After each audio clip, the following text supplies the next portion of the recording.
Hello. We live? Yes. All right. Hey, what's going on, everybody? Welcome to Monday night's episode of Staggered Stance this week. We brought in Stat Mando. We've been missing the event recaps, and we figured for such an awesome event this past weekend out in Nashville, we had to bring back the OG. Evan Kearns is with us this week, and we do not have either the Graham, so no Matt Graham or Josh Graham in studio. They are actually, one is working and one is on vacation enjoying the sunshine state of Florida. So it's just going to be us three tonight. We're going to kind of give you guys the best episode that we can. I'm not going to lie, I don't remember exactly which number we're on, but as always, this episode is sponsored by and presented by Titan Disc Golf. Please head over to titandiscgolf.com. Check out all the phenomenal low prices that they have on discs. They've got free shipping over, I think it's $75 for domestic orders. They have an awesome collection. They've got a bunch of old goodies. They still have, I think, like 4-time destroyers from the Paul Macbeth era. They've got Paul Macbeth, Proto Kongs, Zeus's before they became Zeus's, whatever. Ton of cool stuff, bags, MVPs at its lowest price. And if you use code Staggered Stance, you also get 10% off your order. So please go check out titandiscgolf.com. We are rocking the hats right now, except for Evan, because he probably doesn't have one because he's not normally with us on the show. Anyways, let's get right into it. I mean, Stat Mando, Evan Kearns, bring us the recap of Music City Open. You guys got it. Not even doing a mic check. This is the first words I've spoken. Yeah, I think we're all good here. I realized my mic was way too low, and I don't have Matt here yelling at me in the kindest words possible. Obviously not actually yelling to bring my mic up. So hope all is well here, and feels good to be back on the show. It was before Supreme Fight Open, after Supreme Fight Open. I think it was right after, right? I honestly forget if it was before or after. Yeah, I'm totally blanking. But either way, that was like, half episode. Surprise, Steve Dodge joins the show, all that fun stuff.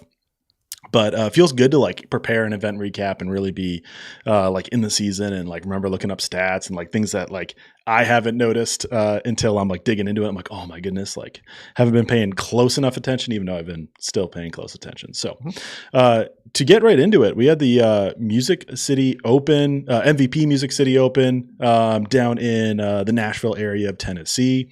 Playing for guitar, always one of the most notable trophies on the Disc Golf Pro Tour.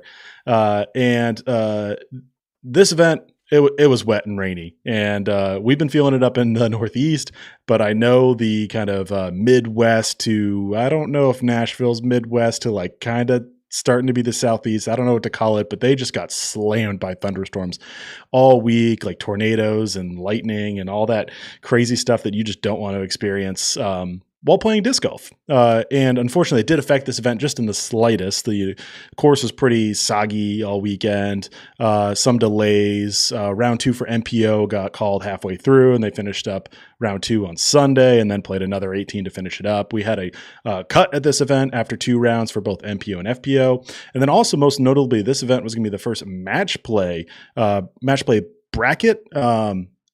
I forget the official name for this, but it's the match play throughout the season where they play prior to an event. They do a single match play matchup per player who's in this. And then at the end of the season, they filter all together and they have a match play championship. So unfortunately, we didn't get to see that this weekend with it being called. That'll get postponed to another event. Curious if you guys have any thoughts on that, maybe after we get through the recap. But to get into the event, this was an epic weekend, and it might have been the most exciting disc golf we've seen all season from both divisions, just like the craziness of who's going to win. In FBO, we had Kristen Lott win in a 1-hole playoff over Silva Saarinen. They came entering the final round tied, but Silva Saarinen got out to a pretty sizable lead late. She was up 4 strokes with 7 holes to go. And then she was up 3 strokes with 2 holes to go. But 17, we had a 2-stroke swing. On hole 18, Kristen Lott parks the basket while Silva Saarinen has to make a tough deep C1, C2 putt. Ultimately doesn't get it, and we go to a playoff, and then Kristen Lott wins in a 1-hole playoff. This means that she has become the 3-time winner at Music City Open, 3 consecutive years winning this tournament, the three-peat, which she did very recently at Waco as well, her first ever Disc Golf Pro Tour three-peat. So now she has 2 Disc Golf Pro Tour three-peats, joining Paige Pierce as the only players to have a Disc Golf Pro Tour specifically three-peat that's winning 3 consecutive years at the event. So Nick, I want to throw it over to you. This epic battle between Silva and Kristen, like, what'd you make of it? Well, I think one of the biggest things about it was how impressed I was with Silva's play. Literally right up into the final, kind of 17, 18, she threw what looked like a very identical drive to Kristen's. The only issue was she didn't get as much good ground play. She kind of got caught up in those trees, and I think it was about a 40, 45-foot putt, maybe 45 stretching it, but she did have to stretch out. She had a low-hanging branch. It was just kind of would have been one of those miraculous putts to make it. Fortunately, she did only land about 15 feet after that shot, made the putt going into the playoff.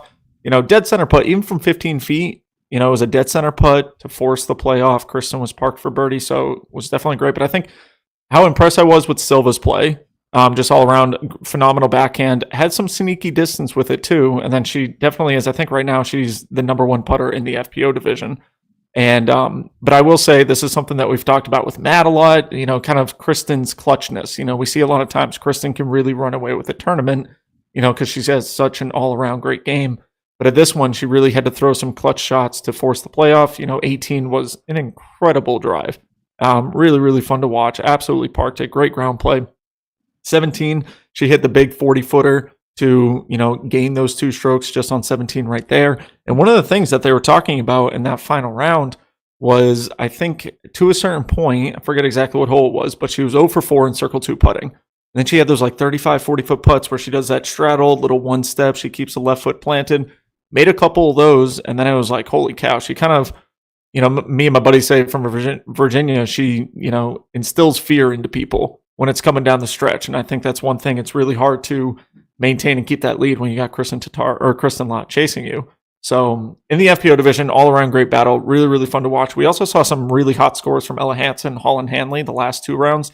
They kind of flip-flopped where Holland didn't have a great round 2, but Ella did, but then Ella didn't have a great round 3, but then Holland did to kind of jump up into that podium, which helps me out in pop drop lock points, and I need all the help I can get. And then in the MPO side, definitely weird weather, cancellations, 2 rounds on Sunday. For the most part, 2 rounds on Sunday. It sucks, there's a cut after round 2. A lot of players aren't really expecting that, but you kind of got to play your best every single round, right? You got to make sure that you are in no doubt of getting cut regardless of weather. And but going into that final round, the impressiveness out of especially Austin Turner being a lefty, the lefty forehand that he has is so freaking good. I think I can remember the forehand shot that he threw on hole 6 from what seemed like 450 feet away. It was just this perfect S-curve forehand. Awesome shot. But then obviously the battle, the first 9 holes between Niklas and Paul, starting out 6 for 6. I think Niklas went 7 for 7, and just the, great putts that they were hitting, the great drives that they were throwing. Niklas had some great forehands, which I don't really see a lot out of, but over at Mill Ridge, there are a lot of force over forehand shots, and he did impress me with a couple of those ones. And then coming down the stretch, obviously, Paul's one of my closest friends. And so I'm rooting for him. To kind of see him kind of falter at the end was a bummer. But to see the Finnish cowboy get a guitar, that just kind of screams even more cowboy-ish to me. And so it was awesome to watch. It was definitely very, very enjoyable, great coverage. Course conditions were awful. I know that pain near and dear the first year that we hosted the chess.com event over at Olympus. So it sucks to see. But the tournament staff made the best out of it. It did look really, really fun. It was great to watch. I had Simon winning it, going back to back to back as well, just like Kristen Lott, but unfortunately couldn't get the ball rolling as much as he needed to. But all in all, awesome weekend to watch some disc golf. Yeah, it was incredible. And to Niklas Anttila, he now becomes a back-to-back winner at Disc Golf Pro Tour events. He won the Open at Austin, of course, just a few weeks ago. And here he is. This is his 4th Disc Golf Pro Tour win. I think it kind of a sneaky 4th win. He's all of a sudden second most in MPO Major and Elite Series wins in the last 2 seasons, only behind Gannon Burr. Of course, he's tied with Anthony Brella, who has 4. That was really snuck up on us that Niklas is second most wins. Like, that's incredible. And like, it's kind of hard to like fully grasp at this guy, who is fantastic, of course. But being the second most wins, it's just like, whoa, like this is a takeover from the Finnish cowboy. Really incredible for him. And so he has 3 U.S. Disc Golf Pro Tour wins. Of course, 2 Open at Austin's. We know he was the back-to-back winner there. And then he goes back-to-back in terms of consecutive events on the season here, winning Music City Open, and then he has one over in Europe. And oh my goodness, I meant to write this down. And Turku maybe over in Europe, and so that one's the one that's unfortunately one of the more forgotten ones. But of course, a Disc Golf Pro Tour and Elite Series win nonetheless. As you went through, Nick, like this was an epic final round. Really, the lead card was incredible here. We had Paul McBeth looking for his first win and coming up on 2 years. Yeah. Coming up, like we're close to the 2 year mark. I think it was June of 2023. It was 2023 PCS Open. Maybe it was July. He hasn't won in the U.S. at a major Elite Series event since. Do you know what it is, Nick? I'm assuming Worlds in 22. It's Worlds in Emporia. 2022 is his last. It was a major or Elite Series win in the United States. Yep. And I'm gonna be honest. It feels like there's a monkey on Paul's back. Like as incredible as his career is, as incredible of a player is, and the longevity of his wins, winning every single year starting with 2011 up through 2023 at major Elite Series events, but not winning last year, but having 17 major titles, 6 world titles. Like his accolades is extensively long, but it feels like he is trying to shake it off of him, which is, same to Ricky Wysocki at majors, but Paul just at any event that we're watching here. It feels like it's just a little bit he's missing, but it feels more so other players are playing better and not that Paul is failing here. He didn't have a bad tournament. He played great, but Niklas just did a little bit more to get the win. So, Ben, I don't mean to leave you over in silence there. I know you're producing, but I definitely want to hear your opinions on someone like Niklas Anttila because I know you're a fan. The Finnish cowboy. My opinions and thoughts, he has proven time and time again. The last 2 weeks, but just how clutch he is kind of down that stretch. I feel like he hits a super big putt to seal the deal, or at least, be in contention.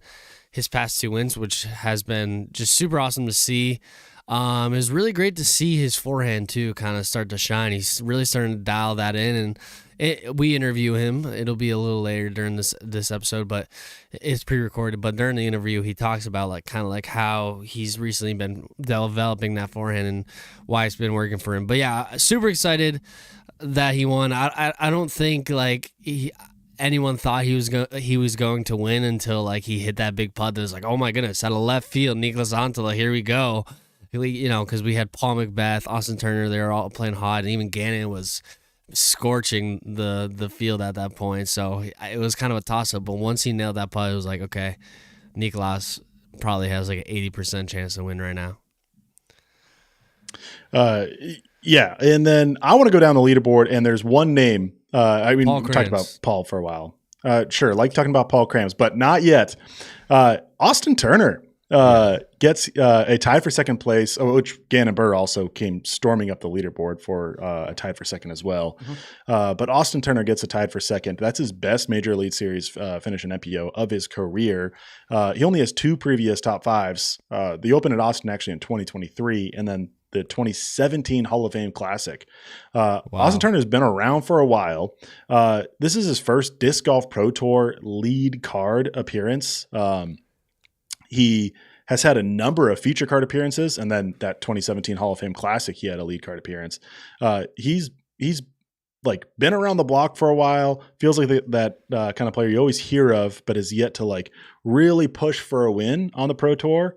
And he came pretty close here. And I didn't know what to expect with him after seeing him go off the leaderboard. But Nick, I know he's a Discraft guy, so I don't know if you have any more insight on his type of game or what his touring plans are. It was actually we had some great insight from Brian Earhart and Charlie Eisenhood on the coverage this past weekend, talking about Austin's career.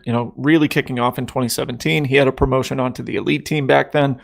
Brian did talk a little bit about how that obviously adds a ton of pressure, right? He was really, really pushing himself, feeling the burnout, definitely had to battle through some injuries and stuff like that. Took a little bit of time off from the full-time touring, worked on himself a bit. Obviously, one of the most active players that we have right now when it comes to going to the gym. He's definitely a big gym guy. And I think this year, getting back onto Discraft's team, He's got a great relationship with Anthony, Adam Hammes, Yuli, a ton of those guys. I think they all travel around going to Airbnbs together, practicing together every single day for the most part. I think he's kind of matured and grown as a player when it comes to how to play the game. Obviously, his social media content this offseason was big. Definitely one of the most active players on social media, kind of became the ace king. Him and Joe from another round were showcasing a lot of the aces that he had throughout the offseason. And I said aces in parentheses, shots off the tee pad that went in, it doesn't matter if it was the first throw or not, I guess. But anyways, no, it was really, really cool to see. It just seemed like a very, very matured player out there. Definitely had some bad luck in a couple of areas, some bad footing, but was putting really well, throwing backhands great. I think it's always a little bit more when lefties do really well at Pro Tour events. A lot of courses are catered to righties, or you just don't see as many lefties up in the leaderboard as often. But he has such a great all-around game. Forehand, backhand, putting. It was great to see. I don't think it's actually very surprising to me that this is his first podium. You were just saying it was his first lead card appearance. I find that to be kind of wild, honestly, for how skilled of a player that he is. But I think this is a huge confidence boost. I know he had posted on his Instagram saying, I'm not done. This isn't, I'm going to keep giving it my all and stuff like that. So definitely was really, really cool to see. Yeah, absolutely. Hope we get to see him more at the top of the leaderboard, because that was a blast. Gannon Buhr for a second charges up with a 13 down in the final round, which tied Niklas Anttila's final round, which was incredible. 13 down. I think it was 1079 rated unofficially.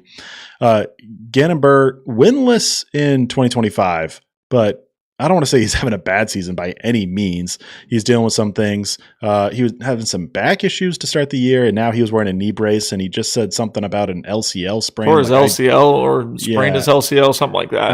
I need to ask my wife about it to figure out what this injury is, because I don't know. It's all gibberish to me. But Gannon Buhr tied for second. I want to hear Ben's opinion on this too. Ben, you can bring yourself back up if you don't mind.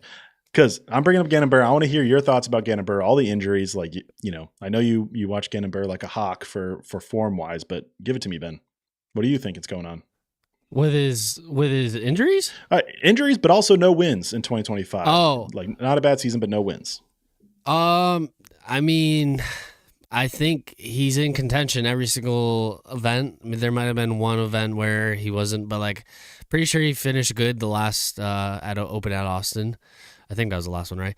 And then he just got second here. So, yeah, it's nothing out of the ordinary. Yeah, he did hurt his knee a little bit for this event, but it wasn't anything crazy, and he still did well. So, if an injured Gannon, I put that in parentheses. I don't think it was anything crazy. Obviously, if you could play on it. But is coming in second, I don't think it's anything to worry about. I think he's going to start to play really well and keep on going, and it's just a matter of time. I think with these events, it's just about it's about skill, but it's just a lot of it. The winning is about kind of luck sometimes too. Like Niklas, for example. Yes, it was skill that he made that putt, but also Paul and Austin Turner were throwing OB left and right as well. And so sometimes it favors in your situation. It's just putting yourself in that situation as much times as possible. And sometimes you're not going to win, but if you put yourself in their situations, you are going to win eventually. And this was a situation where Gannon put himself in, and he 100% could have won easily. It was just, Niklas had to throw OB a few times, but this time around it didn't happen. Another name on the leaderboard that I want to highlight, Andrew Marweed getting a tie for fifth finish along with Isaac Robinson. When I first saw that, I was like, whoa, Andrew Marweed getting a fifth. When was the last time he got a fifth place finish? He's been crushing it. Literally at Waco. That's on me for not realizing he's that. Been crushing it. So that's 2 top 5s on the season, which is great for him. But you can't mention Andrew Marweed without a putting stat, and had to scroll over and see what he did. And of course, he was nasty. 35 for 37 on the weekend in C1X. That's good for 95%.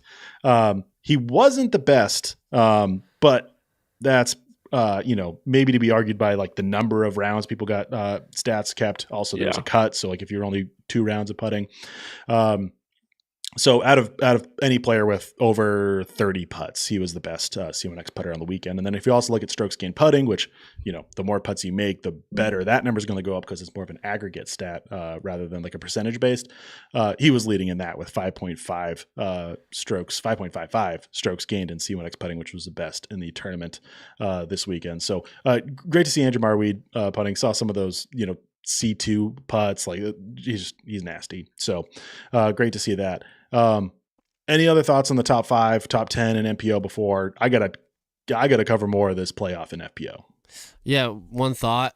Andrew Marweed's a perfect example that if you can be a good putter, you can be one of the best in the world, because his backhand isn't anything special, but his forehand's good, but his backhand isn't special, but he has a great putt. So inspiration for all. Get your putt dialed, and I feel like that's the biggest attribute in this game, is just having a good putt. Ben, are you going to take your own advice? I mean, damn, you're trying, the one dude. giving out advice on putting. Hey, listen, I'm trying. I've been practicing putting. It turns out my grip was this whole time I didn't realize my grip was the reason I was screwing me up. I would come down, shift my grip, and then putt, which screwed up my timing. Now I'm just spreading my fingers out, and I've been able to make a lot more putts. I'm still not the best, but I'm making a lot more putts. But yeah, I just got to keep practicing and grinding at it. That's why I was saying that. Like, just looking at Andrew Marweed, I'm starting to realize, like, dude, like, I need to dial in, focus more on putting. Like, yes, I can throw far, but putting is where you really make the money. Putt for dough. Yep. Yeah, there's more than just that you need to work on too, Ben. I got a few other things I can share with you after the show. You know what I'm saying, though. Like, putting is my most neglected thing. Well, that is true. I agree there. Just, that I need a few other tips. I'm not the best putter either, but that's one thing I can count on. Is if somehow we're equal off the tee, I'm like, okay, I got Ben here, maybe. But wait till you see me now. Oh, that's true. It's been a minute, Ben. Just kidding. Andrew Marweed, he had 5.28 strokes gained tee to green on the weekend too, which is more than Jake Kiebenheimer, Linus Carlson, Paul Kranz, Vino Makala, Sullivan Tipton. I don't know if any of those players are missing the cut and they only had 2 rounds to work that up, but just from those numbers, like he almost had as many strokes gained tee to green, which is going to give you more strokes gained, more throws tee to green than just putting, but also just like where the stroke separation is in disc golf, it's also there. Mm-hmm. So the fact that you outgain yourself in strokes gained putting or even strokes gained C1X is incredible and shows how good of a putter you are, but he's also not, a slouch getting to the green. I know you didn't quite mean he was a slouch, but definitely his I was just saying, like, his backhand looks more like it's a little more unique in a sense, and not as powerful. But I'm just saying, he makes up for it on the putting green, whereas like someone who is perfect form doesn't putt as well as him and is going to do worse. That's what I was trying to say more. Yeah, certainly. Back to the playoff in FPO. One thing I really wanted to focus on, and like, did any of y'all hear Kristen Lott's speech and like immediate interview after tapping it out? Sort of, yes. And to like I can't remember what the words were, but just like the idea was like, as soon as like Kristen wins, it's like, it's not a yay me, like, oh my goodness, I just had a thrilling comeback and I won in a playoff and I got another win. I just won Music City for the 3rd time. I win a guitar again. It wasn't any of that. It was immediately like, I won, but like, I feel for Silva Saarinen over there, immediately feeling for her and having the emotion. And not that Kristen Lott was ever like a gloater, but like, I don't know, it just feels like we're seeing a shift in Kristen, like really wanting to maybe push up the rest of the division. And she's like never going to not want to win. Like, she is a competitor who always wants to win, but understanding the situation that this win wasn't the most enjoyable win to get because it came at another player's demise. But I wanted, if you guys heard that and had any other thoughts about it, I definitely want to hear, because I thought that was pretty powerful. Yeah. And I mean, she had kind of, written about it over on Instagram. You could tell right after Silva missed a putt, right? Like, Kristen was 10 feet away on the final putt to actually win the tournament. Silva misses her circle 2 putt. I think it was wide right. And instantly just kind of like got down to the ground, head between the knees kind of thing, and started visibly crying. It shows a lot of emotion. She was right there. The adrenaline was probably pumping. And then for it all to kind of stop in an instant, it's definitely a huge kind of come down feeling, super emotional on her part of things. And so being a European player, I think that also has a lot to do with it. We see the Europeans really, kind of kicking ass in the FPO division over the last couple of years. And so in that regards, I think there was kind of like a little bit of extra emotional value to it on Kristen's side and on Silva's side. Silva played great. She had an awesome tournament. And I said this earlier, it was really, really, really fun to watch. It was a great battle between her and Kristen. Great putting, great backhands all around from both of them. Kristen just, I think, has that advantage with the forehand on some upshots. We saw it on 17, I think, twice in a row as well. But I think it just shows Kristen's kind of love for everyone, not just herself in winning all these tournaments that she wins. She definitely is a super supporter of a lot of, especially the European players, but a lot of the FPO players in general. It was cool to see on both sides of things. Like, you don't want to visibly watch someone cry, but I also think this is kind of coming off a tournament where Kristen just went through a ton of emotions over at the Open at Austin, had one bad hole, and it took her out of contention at that tournament. Not out of contention, but it really hurt her chances of winning that tournament over at Open at Austin. You know what I mean? Like, I know she got second place still. She was only one stroke back or whatever. But yeah, she almost completed that comeback, and then does it this weekend, but not able to do it that weekend. Yeah, exactly. So it was cool to see on both the players' part. FPO division has been really, really enjoyable to watch. I think every single tournament so far has been an awesome battle to watch, and this one, was definitely right up there. We're 4 for 4. We've had 2 playoffs already this year. We had a 3-way playoff the first tournament. We had a 2-way playoff the second tournament. Open at Austin came down to the final hole realistically, and then I think Waco was just about right there as well, right? Or did Kristen? No, Kristen obliterated everyone at Waco, right? Holland had won Open at Austin, which was a close battle, but nonetheless, been super exciting to watch. Yeah, Waco was a 7-stroke victory for Kristen Lott. I didn't even look that one up. But yeah, it was. Otherwise, I fully agree. It's been an incredible season. 3 out of 4 events have been right down to the wire. Yeah, I kind of want to comment on that. I watched FPO as well, and I think it was electric. I think Matt's unfortunately not in the podcast to kind of like defend himself, or not defend, but he's historically said like it's been boring watching Kristen win, but that was such an electric finish to the end. Like, you genuinely didn't know who was gonna win. I mean, Silva had plenty of opportunities, especially on 18. That putt, I know it was a tough putt, but she had opportunity to win it there, and then even on the playoff hole to again get that putt. It was just like you didn't really know. It was a toss-up of who was going to win up until the end, and it looked like Silva was going to win. It was like Silva was Duke, and up 7 points with 30 seconds to go, and somehow Houston, aka Kristen Lott, comes back and wins it all. Great comparison. Great analogy. Yep. Yeah, national championship tonight. Let's go. Yep. That'll be an exciting one. Except 8:50 p.m. Eastern, I got a grind to Dude, Evan, I was going to say that's way past Evan's bedtime. Evan's going to have some words with the NCAA tomorrow. No, literally the Duke Houston game I was watching and straight up fell asleep. I'm like an old man now, and I know. And it stinks. Like, about to move to the West Coast just to watch sports, and actually not the West Coast, Mountain Time, best time zone for U.S. sports. But all right, moving on. Some thoughts with Silva Saarinen, Kristen Lott, battles.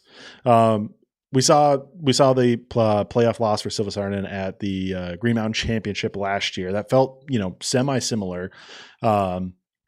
Kind of Kristen snatching the victory away. I forget if that one was a comeback as much, but it felt like that might have been Silva's first win in the U.S., but it wasn't meant to be. Silva's won Elite Series events over in Europe, but none with Kristen in the field. She's won silver events over in Europe as well, and not with Kristen in the field. I got her head-to-head up here. Silva Saarinen versus Kristen Lott. Going to give you both guesses. There's been 27 events that they have played in the same event and division. What do you think Silva's record is versus Kristen? 20-7. 20-7. So Silva. Silva versus Kristen. 7-20. That's what I meant. 7-20. I'm going to say 1 in 26. Dude, Nick, you got it on the head, which is super unfortunate to guess. Yeah. 1 in 26. I was like, how offensive, Nick? And then he got it right. Yeah, the only I would time. not saying that to be mean. It's just No, you got to make the guess. Look, it's tough. But to she's beat won Kristen. like 5 events. Maybe Kristen wasn't there, I guess. Well, that's Wasn't what I Kristen just kind went of over leading into stateside? that. okay, Yeah. sorry. Yeah, and so those 5 wins that she had, was it May last year, June last year, where she just 5 wins, all major. I was about to say major Elite Series, all Elite Series or Disc Golf Pro Tour Silver events. Incredible to see that month of May, but none of them were with Kristen Lott in the field. Her one win over Kristen, just beating her head to head, was at the PDGA Champions Cup last year out in Northwood, where she finished 4th and Kristen finished 5th. The Silva was in the hunt for the win, and I feel like Kristen was, maybe out of it, but still playing, bad for her standards, but great for anyone else kind of deal. Mm-hmm. But Silva gets the battle win over her there. Silva has 6 second place finishes in this head-to-head matchup. And of course, since she's only beat once, and I explained which one it was, all 6 of those second place finishes are with Kristen winning. I guess they both couldn't have finished second because they have no ties. Yeah. I didn't explicitly say you that. got It's it. 126 and 0. Anyways, it by all the other context, it's obvious is my point, but it's still incredible to hear that 6 second place finishes, and they're all to Kristen winning when they both play head to head. Other parts about this, Silva Sarnin with a 1020 event rating unofficial, which is now pending it being official, is the highest rated loss of all time in FPO. It's gotta be by a healthy margin, like a lot. The next highest, the next highest previous to this weekend was 10,003. I was about to say 10,003. That'd be way too high. And that was Missy Gannon at 23 Pro Worlds in Vermont. Dang. Right. 10,000. I realized my notes were saying Silva Sarnin's best event rating was 1,003 at GMC, which was the loss in a playoff to Kristen last year. Kristen again. Let me just do a quick check just so I had that right. It's right here.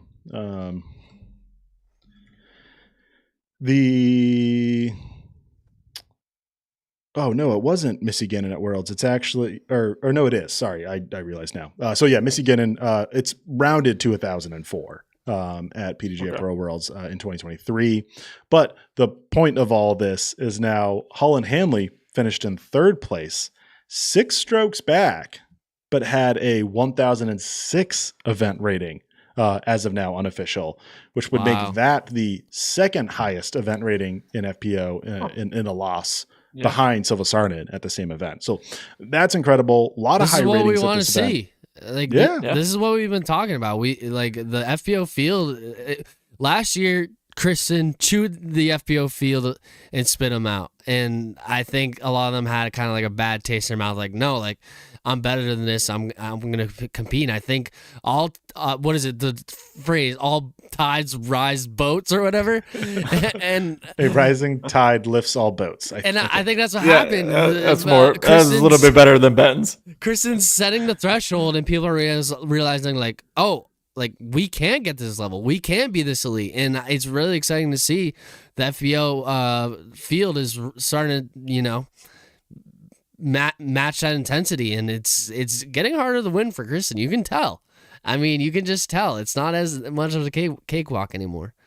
Yeah, certainly. I mean, if Kristen would have lost his event, she would have set the record by a highest event rating for a loss in FPO. Yeah. Also to note, Evelina Salonen finished in 4th, jumping to that. And the reason why I'm jumping to her is she had 1,000 event rating unofficial as of now, which marks 4 players who had an event rating at 1,000 or better at this event, which ties the record in FPO with the 2024 Disc Golf Pro Tour Championship, which is, this event was, as far as scoring and ratings go, true stroke play, but also like you're playing for different things. And so I don't know like how that compares, but if you wanted to exclude it just because it's not a standard stroke play event, you could say that this was the most players ever in an FPO event with 1,000 event rating or better.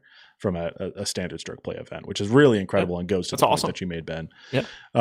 Couple other thoughts on Silva Saarinen. She had a 9.08 strokes gained tee to green in the final round. In the final round only? That's incredible. That's correct. That's correct.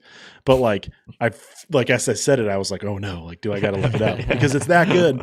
And for someone like Silva, where like similar to Andrew Marweed and other putting players, you think of like what a good putter they are, and she still absolutely is. But to have 9 strokes gained tee to green is absolutely incredible, which is her best ever in a major Elite Series round with PDGA Live stat keeping. Her best ever at any event in PDGA Live stat keeping is the Disc Golf Pro Tour Silver event. She had 9.2 in a round. So this was just below that, but that was Heinola Open. So at an Elite Series event, and especially over in the US with the depth of the field that there is, that's an incredible number to hit. Also, really interesting note between the tied Silva Saarinen and Kristen Lott. They were also tied in birdies at 26, pars at 25, bogeys exactly at bogey, 1 over par on the hole with 2, and then with double bogeys as well with 1. So they're tied. Obviously, their score is tied to go to a playoff, but all those aspects being tied. They were also similar in a lot of stat categories, different in some others, but one stat category was wildly exactly the same, and that was their longest made putt of the weekend, which was 47 feet for both. So that's wild and shows the just like competitive battle that we had all weekend. That's very cool. All right. Moving on to Holland Hanley. She finished 3rd place this weekend.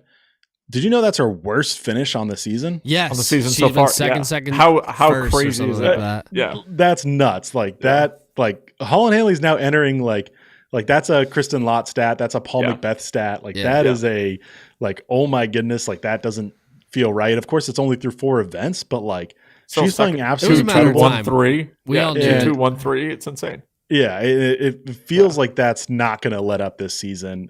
She's been building into this level.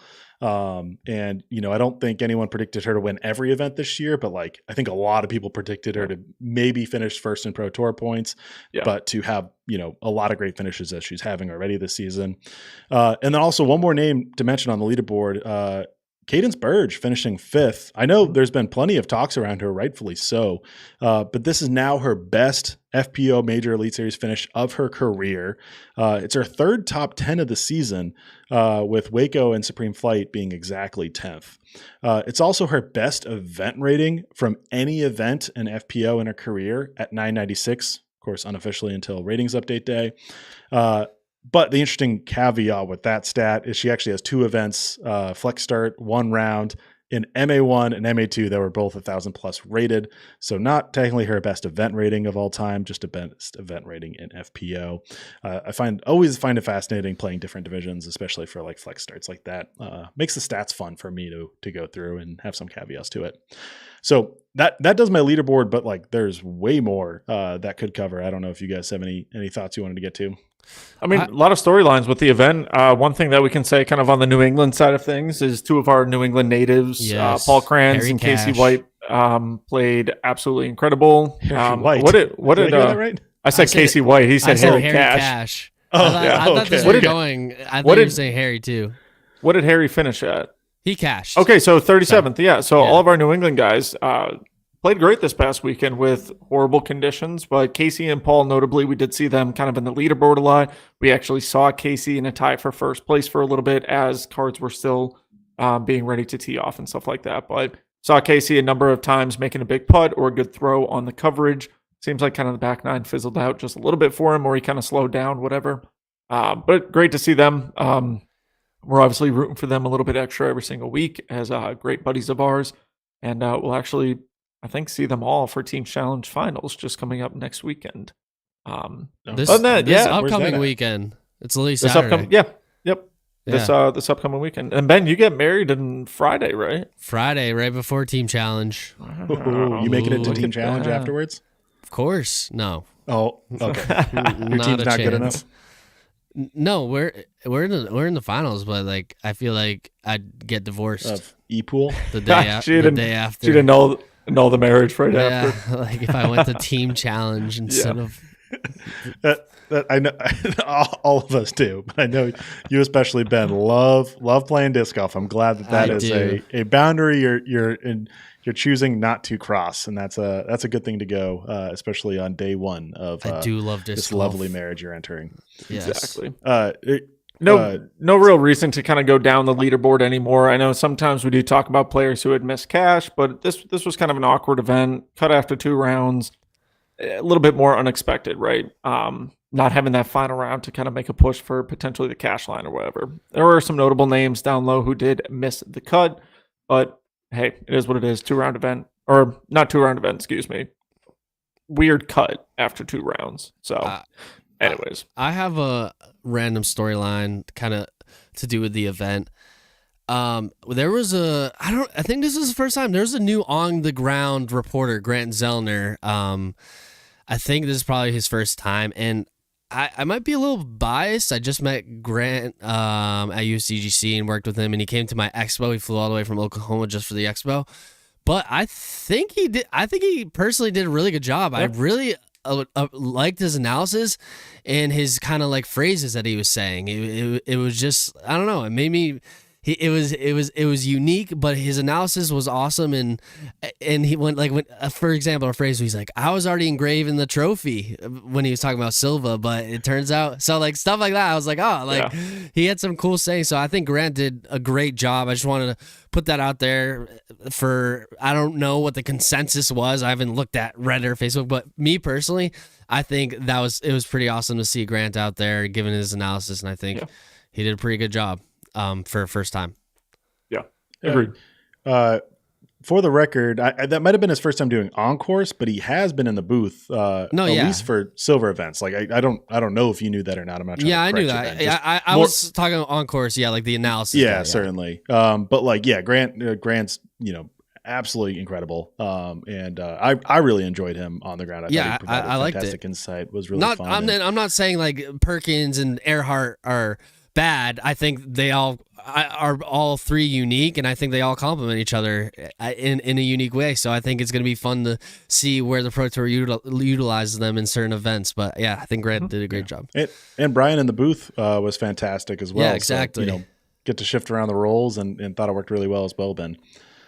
Yeah. I think I know one of the things we're going to talk about, there was a major this past weekend, but before we get into the major, let's do a little pop, drop, lock segment to talk about our points. And the only reason I'm saying that to do it right now is we were just talking about the Music City Open, so we got to check out the points from now. We're going to kind of go through this quick, but this part of the show is presented by Hooligan Discs. If you do win the week of Pop, Drop, Lock, Hooligan Discs will actually send you some free stuff. And if you win the season-long total for Pop Drop Lock, you actually get a very fun round with Simon Lizotte in November here at Maple Hill, and us. Yeah, but mostly Simon Lizotte. That's the reason people are really playing this game. So, anyways, we did have a lot of people playing this week, which is awesome to see. And if my number is correct, 393 people playing it, and your boy Nick, we're just going to start with me, was in 240th place with 36 points. Don't need to go through too much, except Evan Smith played great, which cost me negative 10 points, and I didn't really pop off anywhere else scrolling up the leaderboard because we do see, I know Evan is with us, but Josh with 59 points. His biggest thing, same thing with mine. Sullivan Tipton got us 26 points apiece, but then he actually picked Kristen to win the event, so he got 25 points from that. Scrolling on upwards, and I think you might have skipped me. I think I was below you. Yeah. Oh, yeah. Both of you guys were below me. What the heck? Yeah, Evan. I thought I got last in this one. Evan. I'm not going to lie, Evan. Let's talk about this really quick. You were better last year when we were making our picks for you. So what is going on here? I don't know what's going on, but -2 out of Evan. That's, kind of technically, hey, I'll say this really quick. Technically, you picked Jeremy Colling to pop. He dropped out, which means you automatically get 10 points for Jeremy. No, it's only drop. Oh, yeah, sorry. I thought you picked him to pop. I picked him to pop, yeah. If you picked he picked him to pop. Oh, you have to pick them to drop, and then when they drop out, I got you. Yep. You're right. Because Evan, we're not even going to go through it. You just had bad picks. I guess that's all it was. I mean, okay. I like the germ pick, like that was sound. I felt great with that. I mean, I felt great weather too. made me a little bit nervous. He finished third last year at this event. Yeah. I felt good about that. His average is not good, and so I thought I was locked up. But my locks were bad. I'm playing the save it game. And I'm getting thrashed, and I'm glad I'm not on the show regularly, so I don't have to explain what the picks are, and everyone. You're can neg 12. More people who haven't played this season are better than you at 0. Oh man, I will rise to the positives before the end of the season. I sure hope so for your sake. But I've not like I have been putting effort into the picks, but there are certainly going to be events that I'm just going to straight up miss. Yeah. But I'll try to drop picks in there for most weeks to move up. I'm not. Well, I know people are looking at it, are looking out for you. Some are our fans. There's been a few comments. They're like, "Does Evan realize his name's still up there?" I realize I could have made a new account if I wanted to be sneaky, and no one would have known. But where's the fun in that? Exactly. If people are getting any sort of joy out of beating me. That's cool. It's when it gets to the point where they're like I know I'm going to beat him and this is now just sad and I feel bad for that guy, then I might have to rethink it, which it might be there already. And that's the scary part. We're slowly getting there. Yeah. Ben, you had awesome FPO picks. I know you crushed on the FPO side. I mean, 53 points just right off the rip, but your MPO side, you had 2 picks that got you 0 points. And then Austin Turner got you negative 19. Yeah. Shout out. That's a tough Austin. pill to swallow.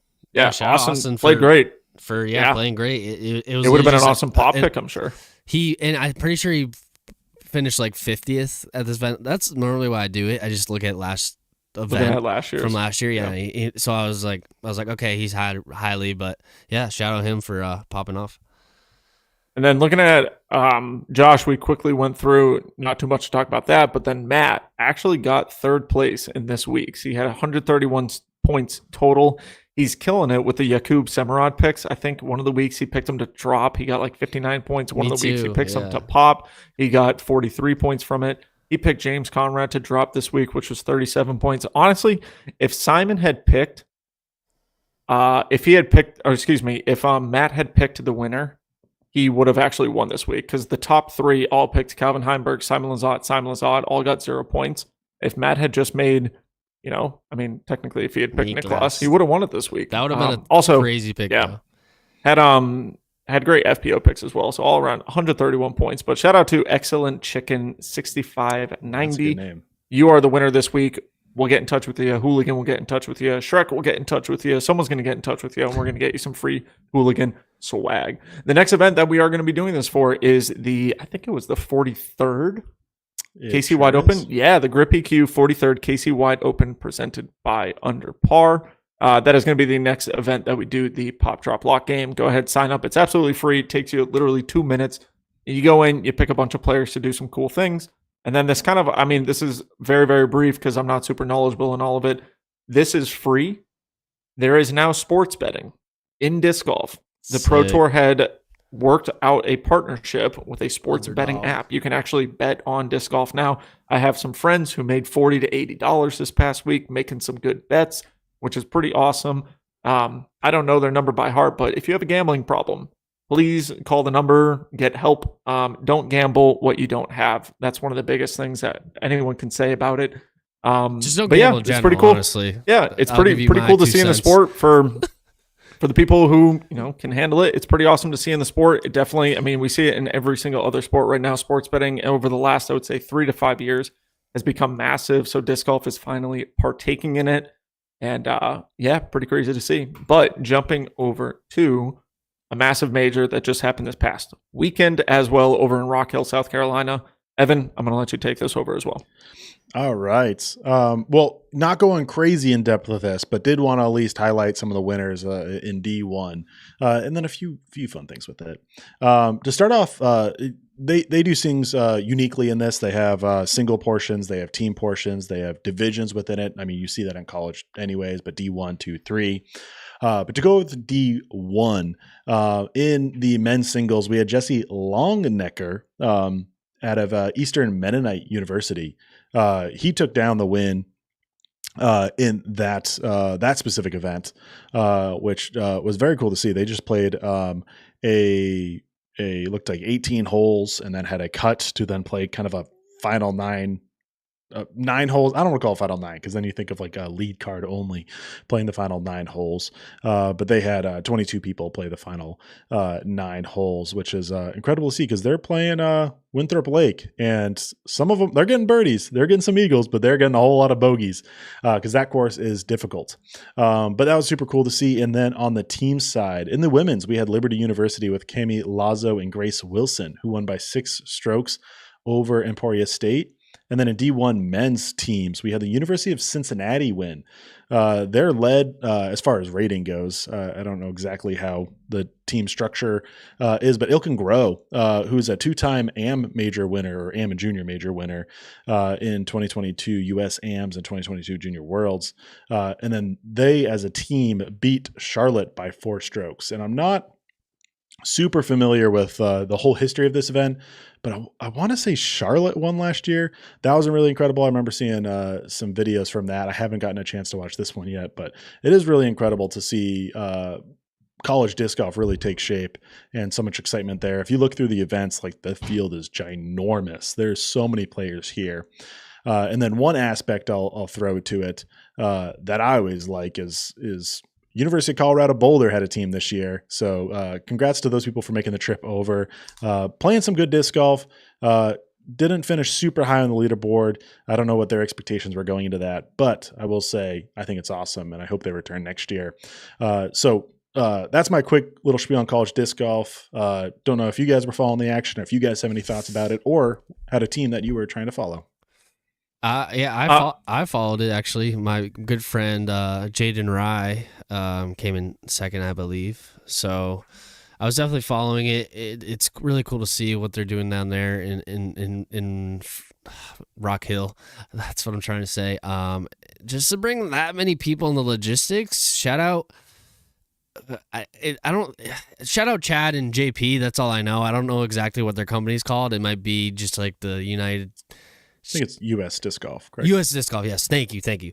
So shout out them doing that. It's really cool to see them growing that aspect of the sport and just how much more support it's getting and how many people are going down there. It's really, really cool to see, and how it's such a pivotal thing to grow the sport, and that's what they're doing. Growing the sport, it starts with the youth, and once the youth start to get into it, then that's when it really starts spreading because they have nothing but time, especially college people.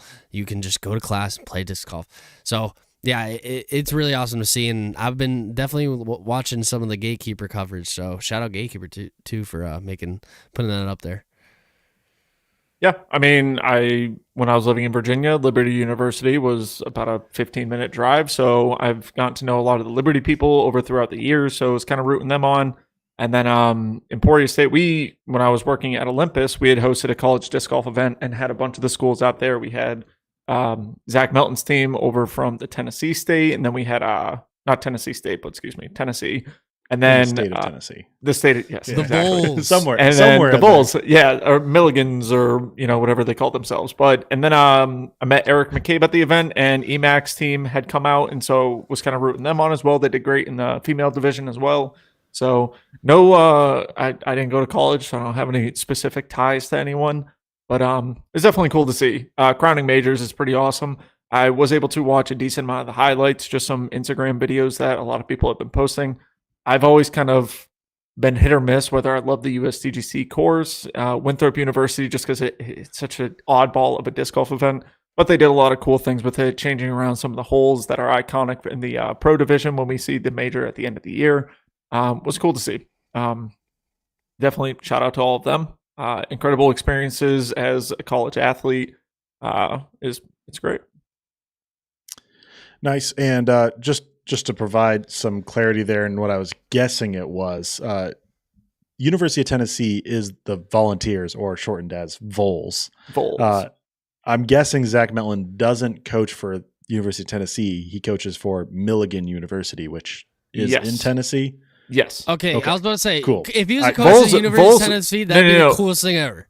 Vols is who he roots for all the time. Like he always says, "Go Vols," I think, stuff like that. But Milligan's is actually the team that him and I think it's Tim Barr, if I'm not mistaken, are coaches of. They brought a massive. I think there was 19 or 20 of them when we hosted a college disc golf event over at Olympus. It was really cool. Great hangout time. So. Cool. I saw the confusion on Ben's face during that, and I just had to figure it out. Yeah, I had to make sure. Together. He's like, the Vols. I believe they're called the Milligans. I was like, huh? Doesn't line up. Yeah. I'm not gonna lie. I don't know anything about college sports. I don't follow around college football, college basketball. Very, very rare. I mean, I know Duke's usually pretty good every single year. And I know they just lost in a pretty. They just lost a big game the other night, and then So who is it? I mean, it was cool. All the 1 seeds are in the. Well, I mean, now it's just 2 of them left, but Houston and Florida. Yep, Houston versus Florida in the national. And then title. UConn just won, beat South Carolina in women's. I mean, those are the 2 powerhouses of like the last. I mean, South Carolina. They didn't beat them. They smoked them. Yeah, it wasn't even close. Yeah, both times this year, absolutely smoked them. Or maybe it was this year and last year. I don't know. Like I said, I don't keep up with college sports at all. Shout out to the Padres, are having an incredible season so far in the MLB. Shout out to the Celtics because we're about to go back to back in the NBA championships this year. Facts. And then, other than that, screw the Yankees. We hate them. What? So. Yeah, they're off to a good start. Yeah, they are off to a good start. I always They're forget nasty. that Ben's a Yankees fan. I know. Mosquito bats, baby. Oh, also, you guys want to know what's going on? The absolute best thing in golf is happening this week. It is Masters Week. Everyone, shout out. This is from one of the lifetime members over at Olympus, Gary Judd. He went to the Masters actually last year, won some tickets, so him and his son went. Oh, that's so and cool. He ended up getting me that hat, and so it's really, really cool. My office is slowly getting fully built out, and I was able to finally get a good spot for that, so I was pretty stoked about it. But I love watching golf. I'm super stoked. I love, the Masters app. It's free to watch. You get to watch specific holes. You get to watch actual tournament coverage. I'm hoping Scotty Scheffler takes it down again. He's definitely my favorite golfer right now. Bummed Tiger Woods won't be there, but ruptured Achilles kind of puts a dent in things. So, I'm pretty stoked about it. But sports are really, really going strong right now. Absolutely love Go it. sports. Patriots are still probably going to suck this year, but man. Mock draft got me excited though because as a Buffs fan, like getting Travis Hunter sounds really cool, but that's a lot of hype to live up to. The Pats are gonna get Cooper Flag. Like, let's be honest here. We're gonna be good. Stop it. Nope. Oh my goodness, D end out of Penn State. I am getting stoked if I would love the Pats. Real quick, how do you guys feel about Gerard Mayo winning that game to give up the first pick in the NFL draft? What's the thoughts? I couldn't even tell you what game that was and what team that was. So I hated it when it was happening. It was their last. Ovechkin just got the most amount of goals, right? Yes, he just beat out Wayne so Gretzky. Much sports. Yeah. So much history is happening right now. And disc golf to top it all off. Exactly, disc golf is going strong right now. So I'll say this. Disc golf has been awesome to watch this year. I was very, very fortunate to go and watch one of the events live over at the Supreme Flight Open, obviously. And then I love watching live disc golf. I'm stoked. I'm back in Massachusetts, which means I'm definitely going to be able to go up to GMC and MVP Open. Hopefully going to try to get out to D-Glow or Ledgestone, one or the other this year. I'm hoping D-Glow because I love going up there. And then USDGC, just to kind of cap it off with a major. Hoping if I can make the things work out, I would like to go to Slovakia this year, actually, for a couple days, little vacation. And then I'm hoping to fly from Slovakia to Finland and maybe catch the last couple of rounds of Worlds this year. But got to make sure, got to make sure it's in the budget. Yeah, I haven't fully figured it out yet, but working on kind of a travel. So my favorite movie, Dragonheart, was filmed out in Slovakia. So I want to go visit all the filming sites and the old castles. I have an obsession with castles. I mean, I tattooed the movie on my arm. It's all right here. You can't really see it well, but anyways, it's my favorite movie. And yeah, this is my little dragon. I got an obsession with dragons. So this is Draco. What's that from the movie where the guy's face is painted? Is that like Ironheart? That's Braveheart. Okay. Yeah, I haven't even seen it, to be honest. I went to Scotland and went to the William Wallace Tower, the Castle of Stirling, and went to a bunch of those sites, which was really, really cool. And then when I went out of the country for the first time going to Scotland last year, it was very, very eye-opening. It was the coolest experience I've ever had in my life. And so Slovakia is the next one that I want to kind of check off the list. And then if I can make it to Finland, Afterwards, I'm going to give it a go. But like I said, it's got to be in the budget and go from there. So, anyways, enough about our personal lives. What else do we have going on? We do, everyone, actually, sorry to cut you off, Evan. We do have the interview with Niklas coming out. It was pre-recorded by Ben earlier. Did Matt end up joining in?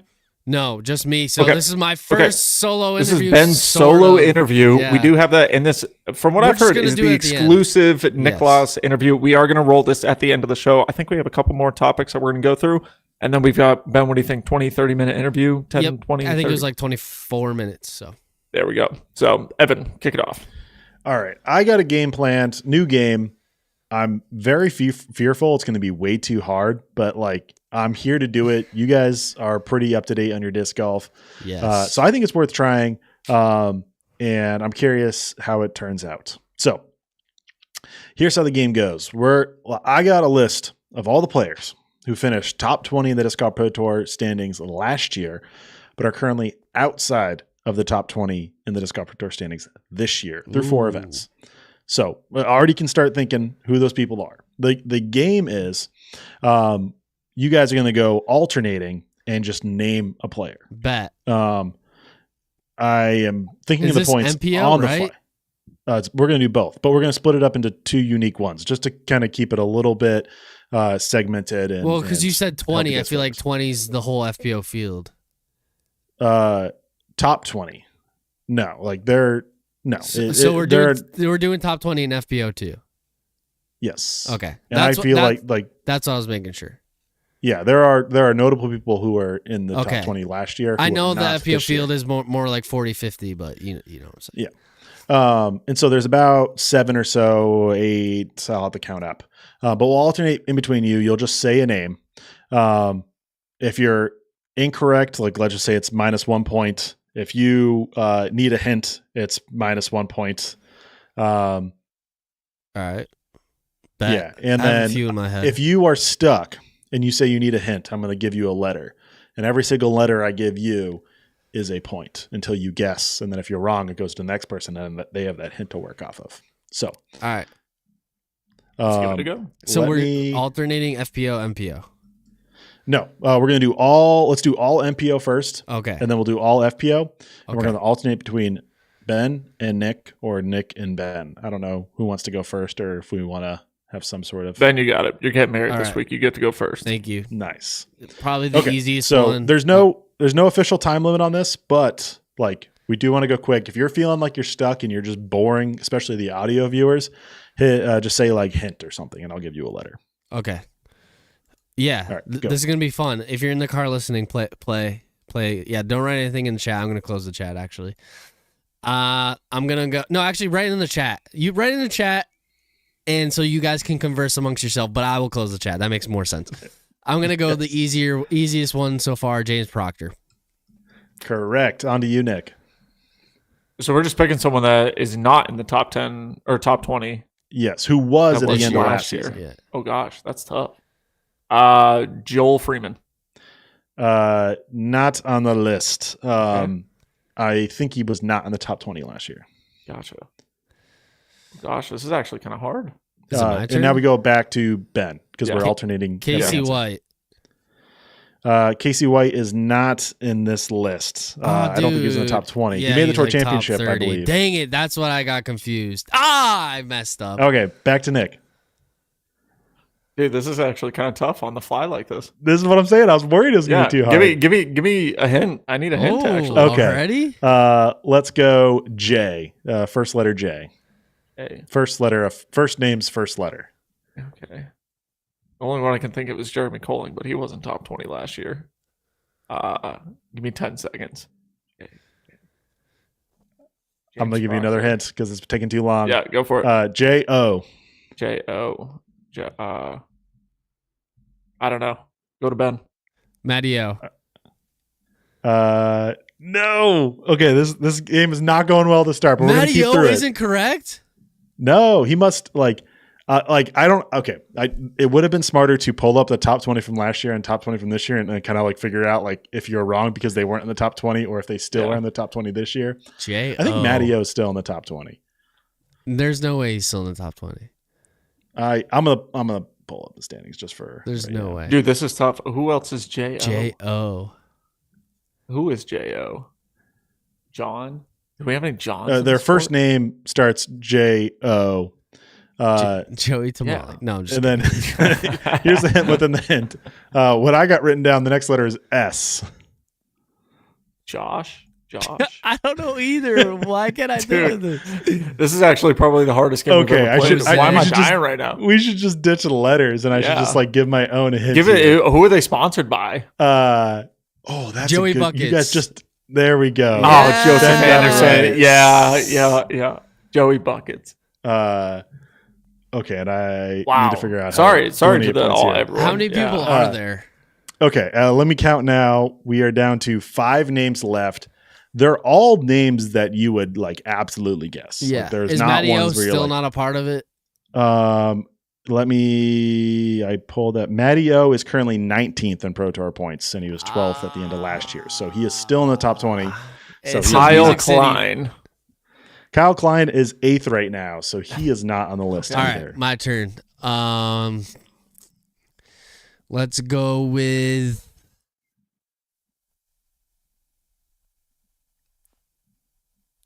oh my goodness. Let's go, Yakub.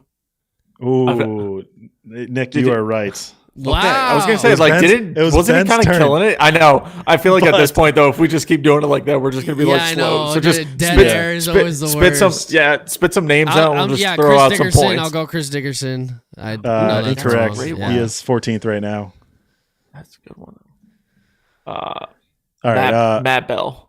No, I don't think So he was in the top random. 20 last year. I'm going random Okay. right now. This person joined Prodigy this year. Gavin Rathbone. There we go. Ooh. I didn't know. That was maybe too easy of a clue. No, but that was a glad good we're one. moving. That was a good one though. 'Cause I almost said Hebenheimer. This person won an event last year, and it was their best win of their career. Presnell. Ben That's getting a another great one. one. I was gonna say Presnell. I didn't think he was top 20 though. All right, let's go. We got 2 names left. You guys wanted to just go straight into hints? Yeah. Yeah, I mean, All right, let's go. Likes to work out. Ezra. Ezra Aderholt. Oh, got you Yeah. right into that one. That's incorrect. Oh, so He's 16th right now. 16. What? Aaron Goss. No. Okay, well, Likes that's the other to name. work So you are out. technically Oh, correct. nice. Yeah. Aaron Let's go. Gossage. Yeah. But Likes not the for other the one? clue. Ow. Who's the other one that likes to work out? Connor O'Reilly works out all the time, but I Uh, know he's not up there. Like when I think of him, I think of push-ups. like, I Nikola feel like- Castro? Popeye the Sailor Man? I feel like you guys got to keep on guessing off these clues. Like that's a pretty Likes to big work one. out is The- crazy. Likes to work Austin out. Turner. The chat is definitely getting it. I'm Yeah. not even looking at it. But Austin Turner. I'm about to no. look at the chat. Adam Hammes. No, that's such a One of their That's so greatest dumb. moments was an ace from an unsanctioned event. likes to work. Dude, you are out. killing me. I'm going Eagle McMahon. like no, not too obvious with these clues, but like, Simon. no. Okay. Oh man, I gotta reel it back here. All these people like to work out. I gotta Yeah, I mean, like looking at that's chat. true, but like I'm thinking more of like at a. Gavin Babcock. There we go. Oh, the GK The GK skin- Pro Ace. Yeah, Yeah, the go that's throw. nice. I don't That know. was Yeah, last the skins year? days. That was not It was last like 2 year. years ago. Oh no. The clue was just in he just general. he just said an Oh, unsanctioned had an ace event. and Yeah, think about that. wrestler. So Yeah. that was a little chaotic. I got a new way to do for FPO. It was actually really hard. Ben won 4-3. Yeah.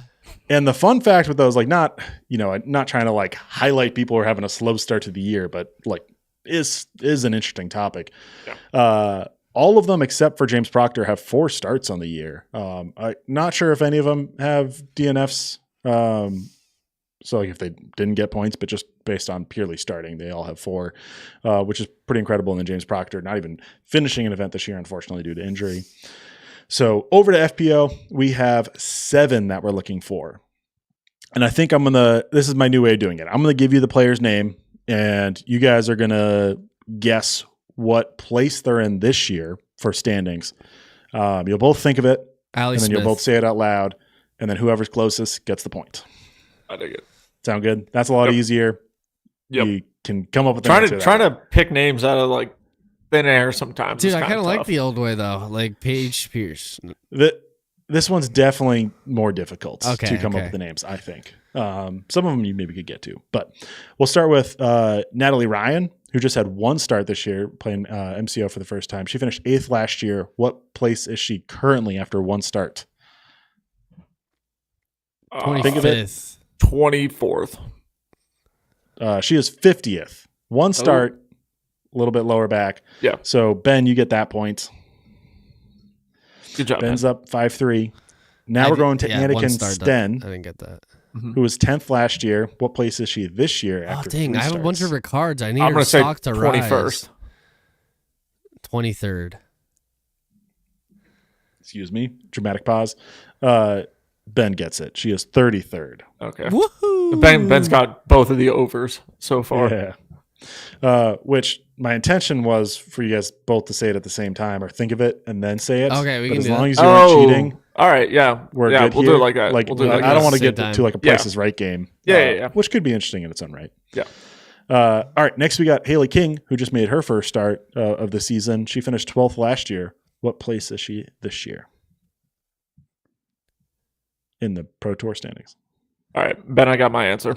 Me too. 3, 2, 1. But we don't have to say it at the same time. Just don't change it. Oh, I'm going to say 50. 8. I'm going to say 55th. Nick's definitely closer. It's 44.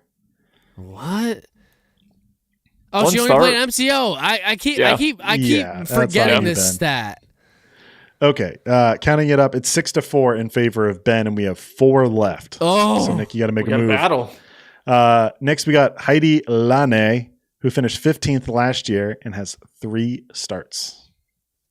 They're And outside the tore- top 20. That's the hint of all and of tore these. her Yeah. ACL, but still played MCO. All right. I've got a number. Okay, me too. Larry Bird. All right. Oh, Larry Bird, 33. I was going 36. Oh, Nick gets it. It's 35. Let's go. What? Y'all He's were- over. It's just the closest. I never Dang said it. closest without going over. Dang it. Yeah, but that's phenomenal guesses there. Next up, we have Valerie Mandujano, 16th last year, 3 starts in the season. What place is she? I've got an answer. Me too. All right. 21. 30th. Another point to Nick. No! I think, has Nick taken the lead? No, I think I he's tied it up, right? Tied 6-6. Okay, you are right. With 2 left, and I don't have a bonus What one place? prepared. What place is she in right now? Good call. 24th. Okay. I almost said Michael Jordan 23, but still. Which, she was top 20 last year, not top Yeah. 20 this year, but it's like Yep. 5 points after 4 events. Like, That's it, yeah. Probably doesn't mean a whole lot, but Yeah. for this game, she fits. Exactly. Next up, we have Lisa Fakis, who finished 19th last year and has made 4 starts on this season. All right. I've got one. Okay, me too. Go ahead, Ben. Kevin Durant. 35. Yep. Which I'm going 41. To Ben. It's 22. Yes. Wow. Okay. Yeah, it's like three places different. Again, inside Better last year, outside that's this year. Sneakily better than I thought. All right. sneakily. If Ben gets this, he wins. If Nick gets this, Oh, goes to a man. playoff. I'll give it to Ben. It's his wedding week, so We No, don't no, play no. off. This is That's not how it works. competitive. all right. Nick Carl's cousin. How does it We feel? You're got- going to be in the same room as your own cousin, the I'm pretty stoked superstar? about it. Let's go. Yeah, that's my guy. Well, it's Ben's guy. It's my guy. Yeah. It's my best man. Oh, look at that.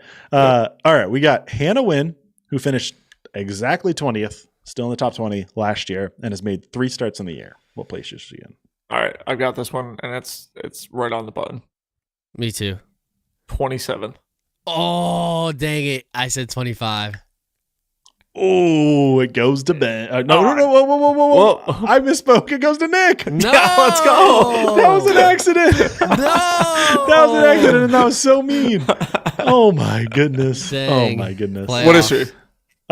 She is 29. Thanks for keeping me honest, Nick, because okay. here I am forgetting it Yeah. after Oh, the just excitement. curiosity at that Yeah. point. Yeah, nice. All All right, right. you got to find a player real quick. Okay. it's Ben's wedding.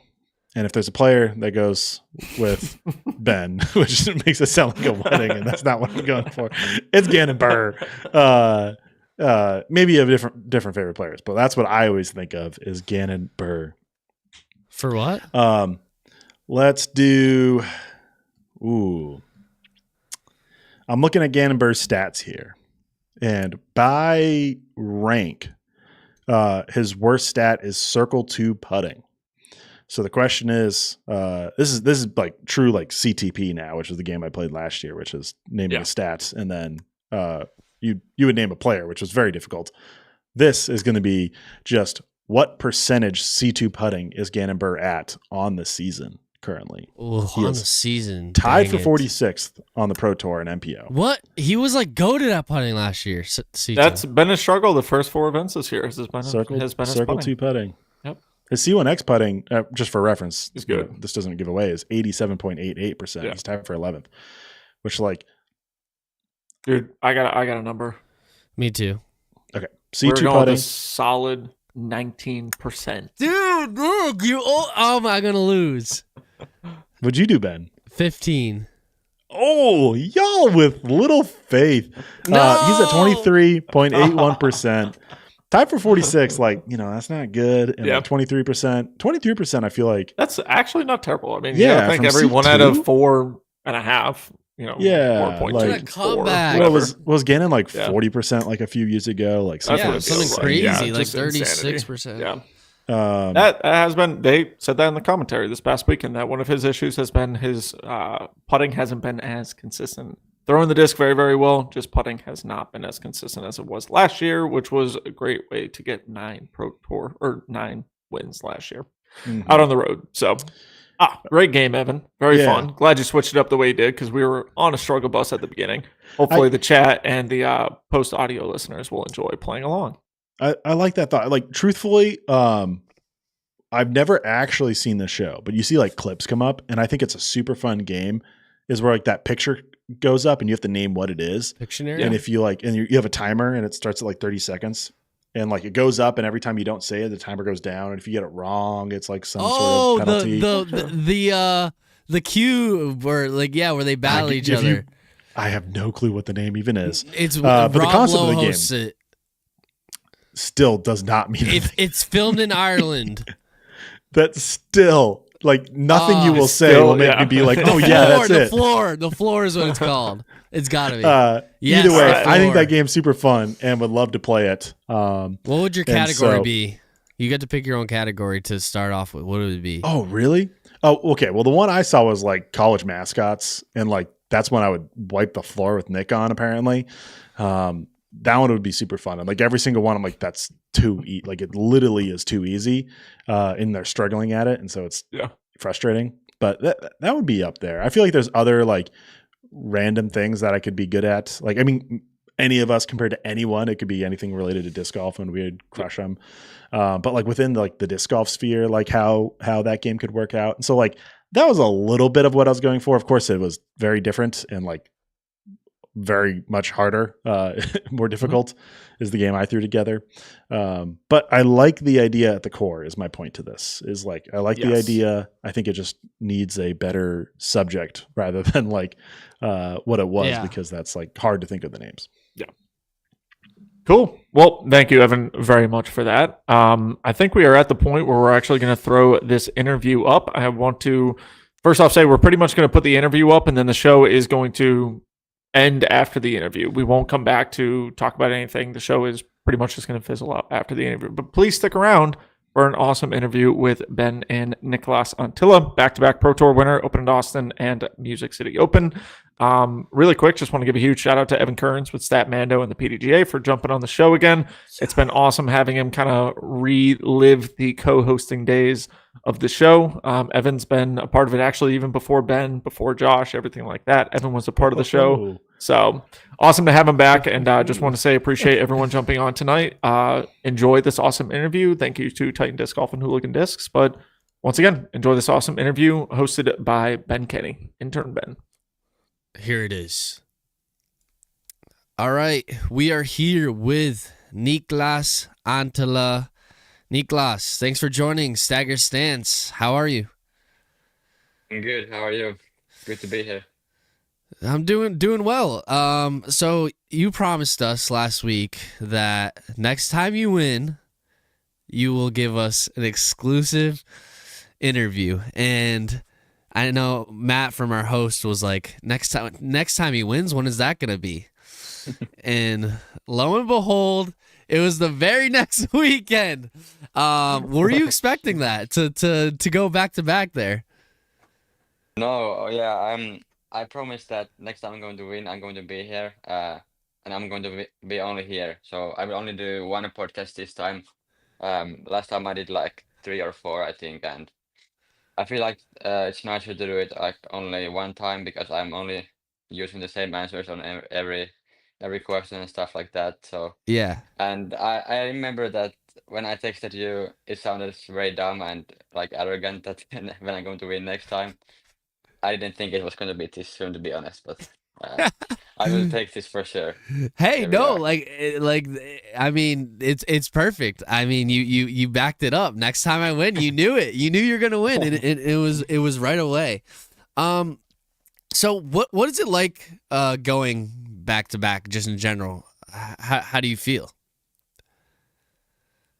Yeah, I don't know. I took last week off just because I had been playing like 4 weeks straight, I think. I played 4 tournaments in 4 weeks, and I didn't feel like I needed like to rest my body, but more my mind. Just get an off week for my mind and just play less disc golf and do more of the other stuff and just hang out and relax. And I feel like that's all I needed for this week. My game was feeling on point almost every round. I feel like I was also feeling good on round one. I was just not able to put a good score together.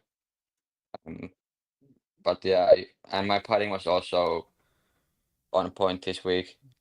I have said this before, but usually when I putt good, it lasts for like 3 or 4 weeks. So I just continued where I left in Austin. So that was nice. Yeah, yeah. Speaking of putting, you've had a history of hitting some clutch putts in the stretch when you win your events. Take us through that big putt that you had on 15. What was going through your head? And there's OB sort of close, not that close, but were you afraid of missing it and going OB? Just take us through the process of why you ran that putt and kind of the mentality you had behind it. Yeah, I was actually watching FPO in the morning, Silva and Christian battle, and then I realized that if I can get 2 strokes going into 18, um, I should be able to win on that hole. It's pretty easy to play for par. And then I saw Paul went OB on 15, and I had like 60 feet. There is OB behind the basket like 20 or 25 feet, and I had kind of a left to right headwind, I think. And I felt like that was my time to like get the 2 stroke swing that I needed to get 2 stroke lead. Um, I wasn't going for like a full speed run because I was going to go OB if I missed the basket, but I have been practicing those like slow, spinny runs, and this time it fell in. I don't think I can do it too often, so I was lucky to go in at that point. But I will take that for sure. It was a great moment, and then hole 16 is pretty easy. You should take that every time, at least when you're playing for the win. And then nobody was able to birdie 17, so that was all I needed this time. Yeah, yeah. It was funny. Once you hit that big putt, it seemed like you yourself were kind of shocked. You were like, and then just when they got the putt, you were like, "What just happened? Let's go!" Like you didn't even know how Yeah. to react. So To be honest, was, it was too much right, but and then I had left to right win, so I don't know like how it did go so far left in the end and go to the basket. So I was kind of surprised myself as well. yeah. There you go. Yeah, I kind of assumed so, but that's awesome that you Yeah. let us know. Um, so you have it's not a distinct punk. It's not unique. It's unique in the sense that you kind of go up and then go back down. How did you develop that? And is there any reasoning for that kind of motion that you add to your putting swing? Yeah, I think I was putting, I guess I should say normal, when I started playing, but then it just somehow felt like off all the time, and I was having like crazy misreleases, like 90, almost 90 degrees right sometimes, and like it was it was not good. And then I just figured that I'm going to do what feels best for me, and nobody else was doing it. I didn't see anybody do it like back home or YouTube or anything, but it was working for me, so I just stuck with it. And I have always been saying that um, if you find something for that works for yourself, you should stick with it and don't think about like if nobody else is doing it. I feel like disc golf is like that, and Mm-hmm. everybody has kind of an own putting style. So I think that's also awesome about disc golf, that everybody is unique in a own way. Yeah, actually, to go kind of further upon that, you definitely have also like a very more unique kind of throw in form. I mean, it's beautiful. Don't get me wrong, and it looks perfect. But just the kind of setup and how did you develop that? Was there any coaching behind that, or is that just kind of like you started playing and that's how it naturally happened? No coaching, no nothing.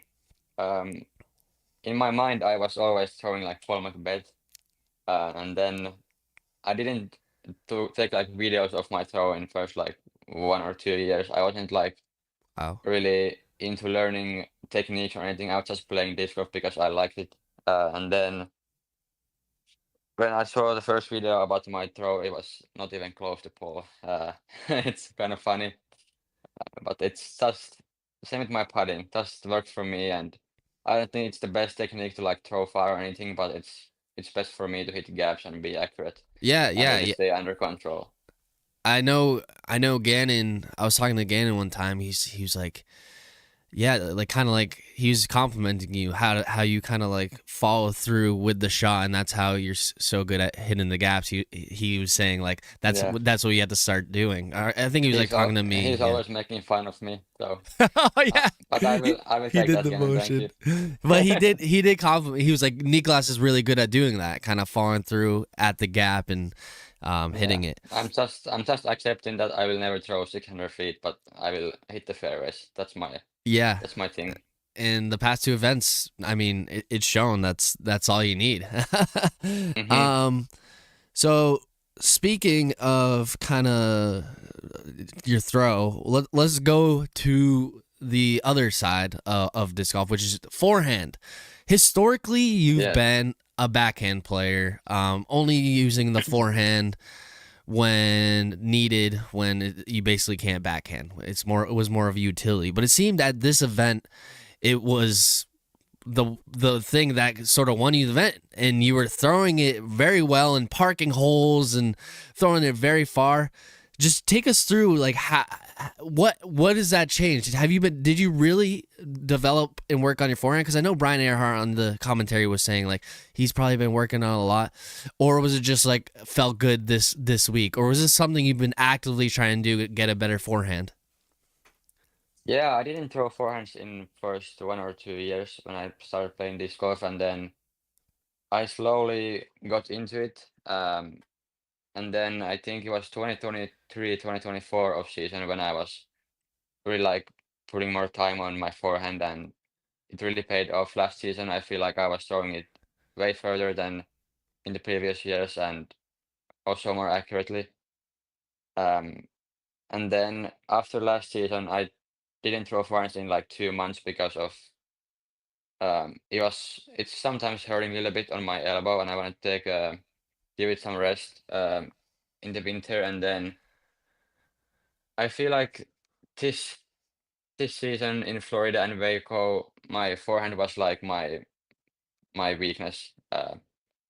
To be honest, I was throwing it like nose up all the time and not very accurate. I was not trusting my release, and then I think it was Waco or Austin week. I went to a field and I was like working on the release, and I just remember some things about my form and like release points and stuff like that. And then after that, it's been really good again. even better than last year, for sure. I really trust it until like 390, I would say. And it's crazy to. I've been thinking about disc golf in different way when I can like throw forehands to even like 400 feet. Yeah. It's a different game, and you can think like that and really use the spin of forehand. It's beautiful. So you'd say like this new kind of this forehand change that you've developed has unlocked kind of just a whole new realm of your game for the good.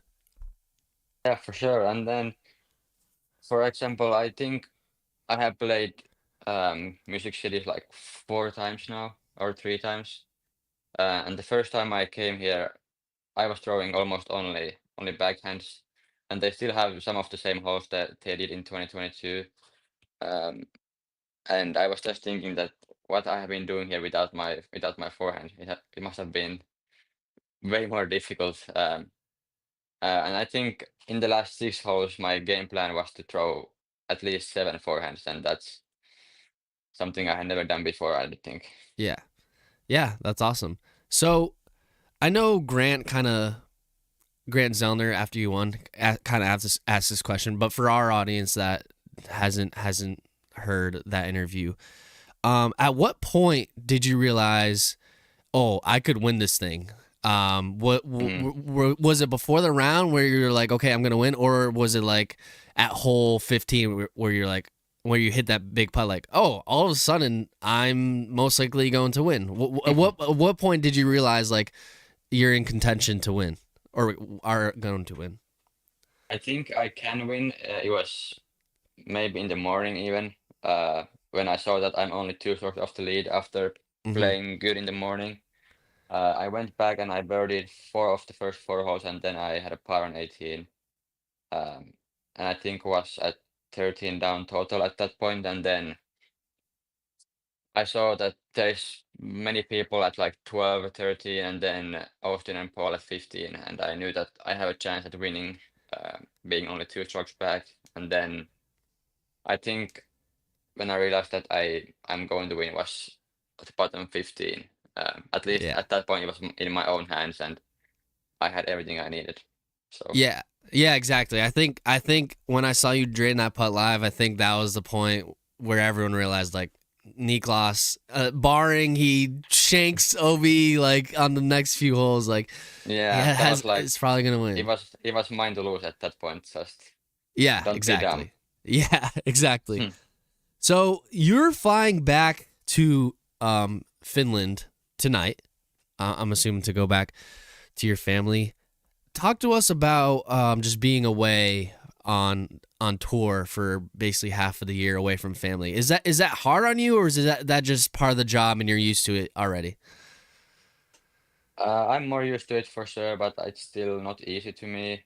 Um, I've always been a big family guy, and I love to be with my family. So that's tough for me for sure. And then I think it's been easier since I have been doing like shorter trips to US, like 6 to 7 weeks max. The first time I came here, I think we did like even like 12 weeks in a row. So that's like 3 months. Yes. And I don't think I could do it again, to be honest. Um, so I think I have found a good way of like doing like 4 to 6 tournaments and then go back to Finland, even for like 1 or 2 weeks, and then fly back. Yeah, it's way better for my mind and my game as well when I get to go home sometimes.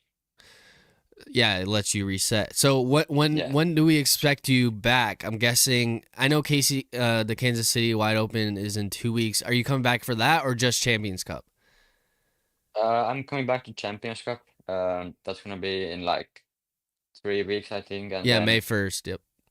yeah, and then I will play Masters Cup for my first time. That's gonna be exciting. I Oh, have never awesome. played De La Vega. That's gonna be awesome. And then um, I'm playing Cascade as well. That's one tournament that I get to defend my title again, so that's gonna be nice. And then I will fly back to Konopiste for the European swing. Oh, that's So awesome. Yeah, yeah, so you're starting. right back on the European swing. As soon as the Pro Tour's in Europe, you're going to be there, as opposed to like doing the Discmania challenge and stuff like that. So that's cool to hear. Yeah. I just have a few more questions before we let you go. Just talking about your journey. How did you start playing disc golf, and how did you even hear about it? And then just take us through your journey from the beginning till now. And then I'll kind of like a secondary question that you can answer. When did you start to realize like you could take it far? Yeah, it was 2015 fall, I think. Um, I had seen disc golf before. I still remember walking with my dad, I think like a couple years prior, and then I saw like disc golf baskets and people throwing, and I said that that looks very weird and dumb, and I don't know like what's that's all about. And then 2 years go by, and I was at like a shopping center with my friend, and we went to like a normal sports store, and we saw like disc golf discs and frisbees, and I asked like, "Do you have any of those?" And he happened to have like a whole bag. He had been playing for like a couple years at that point. And then I think it took like 1 or 2 hours, and we were already playing my first round at my local course. And then after that, I was playing every day. And then in Finland, we usually don't play at winter because we might have like 3 feet of snow and stuff like that. Um, so I didn't play for the next like 4 or 5 months. I still played. I have been always playing. I've always been into ice hockey and floorball and even soccer and stuff like that. So I was playing those, and then 2016 spring was when I realized that I really love disc golf, and it's my it's really my passion. I was playing every day for like I think I went home from school at like 2 or 3 p.m. and then I played for the whole day. In the summer when we had holidays, I played from the morning all the way to the night when I could see the disc fly.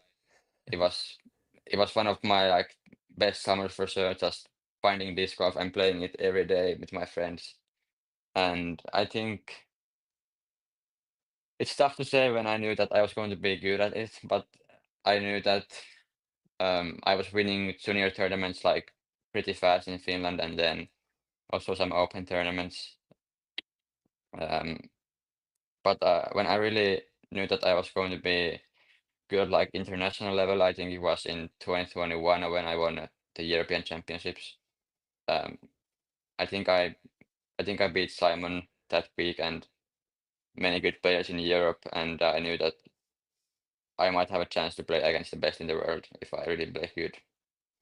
Yeah, that's awesome. Thanks for that background. Yeah, So now you're known as the Finnish cowboy. You got the hat, you got the guitar.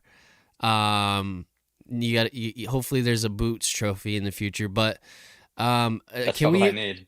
that's literally all you need. Can what was I gonna say? Can we expect a Finnish cowboy merch drop or stamp anytime soon? Because I think it's a really cool kind of brand.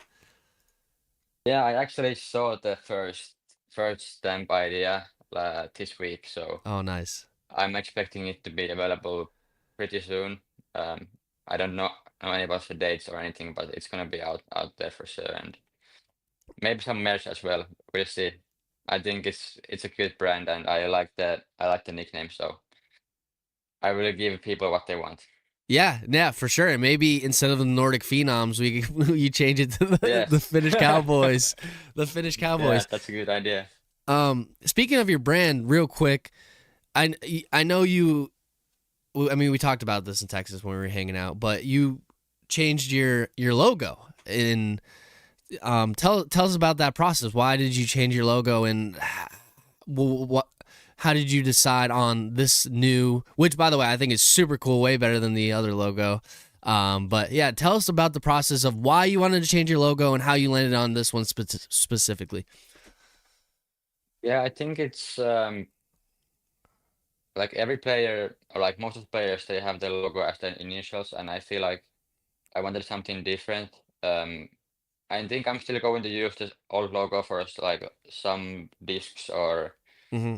like even my new jersey. It has the new or the old logo in the back. Yeah, yeah. So I think this logo is way better for like clothing or like some stamps as well. And I just want to do something different. I think it represents like myself more than the old logo. Um, so yeah, that's the story behind that, and I think we nailed it. It's I like the logo very much. It's Yeah, nice. it's a really cool, like it's up there with some of my favorite logos. But yeah, I agree. There's a lot of initial nickname or initial Yeah, logos, especially in disc golf. So it's always good to differentiate. But yeah, I think that the NA cube is more like a small emblem logo. Yeah, where like that yeah, on the side of your jersey might be a little bigger when the cube yeah, can just be yeah, for there. sure. Just like Um, Discmania, they have bar stamp and they have the seal stamp, so I can also have two Exactly. kind of. Yes, But this that's is the that's one the I'm liking perfect the most. example. Yes, bar stamp, and then you have your own Yes, shield stamp. And then my final question for you: are you playing no build or build Fortnite? What's your go-to? I'm playing build mode every time. Every Oh, time. Some of my friends they want to play no build, but I always say no. That's not my thing. And actually, last off season I was playing more ballistic mode. It's like CS:GO type of thing, like 5v5, and mm-hmm. that was a lot of fun. But I'm a build mode guy for sure. That's my thing, and yeah, I'm not like really good, but I think I can play pretty solid. I have been playing it for like 5 or 6 years now, so Yeah, you can I hold got your them own. down. Yes, Did you celebrate last night with a Fortnite dub with the boys with the squad? I wish I don't have a PlayStation with me in US. So I need to wait like 2 more days before I can go home and play some Fortnite with Okay, my friends. that's That's gonna be awesome. my first thing when I go home. Um, but no, we went to Five Guys to have some burgers, as I said last week. That's my thing when I win. I like to eat something good and then yeah, have some candies. That's all I want when I win. Yes, some Finnish candy, some black licorice with salt. I love it. It's my Do favorite. you do you like that? Yeah, yeah. The guys over Nice, at Clash, the owners of Clash, were at the expo, and they were just giving me this nice. black liquor, and I loved it. I kept going to the Yeah, it's booth, good. being like, I need some It's more, good. and they kept Yeah. saying Finnish candy. You are not the usual American then. That's nice. Yes, yes. No, I really enjoyed it, and maybe we'll bring it to the States one day. But yeah, Nice. I don't I want to need to take. bring you some. I need to bring you some for the MVP Open this year. Yeah, no, I'll be at Champions Cup. I'm gonna be Oh, touring with Gannon, being his videographer and editor. So nice. So you yeah, will get some in like 3 weeks. yes, bring it. Fantastic. Yes, that'd be awesome. That'd be a great gift. Thank you so much, Yes. Niklas. So yeah, I don't want to hold you anymore. Thanks for joining the show. If you want to give any last shout outs, anything you want to say, here's your chance.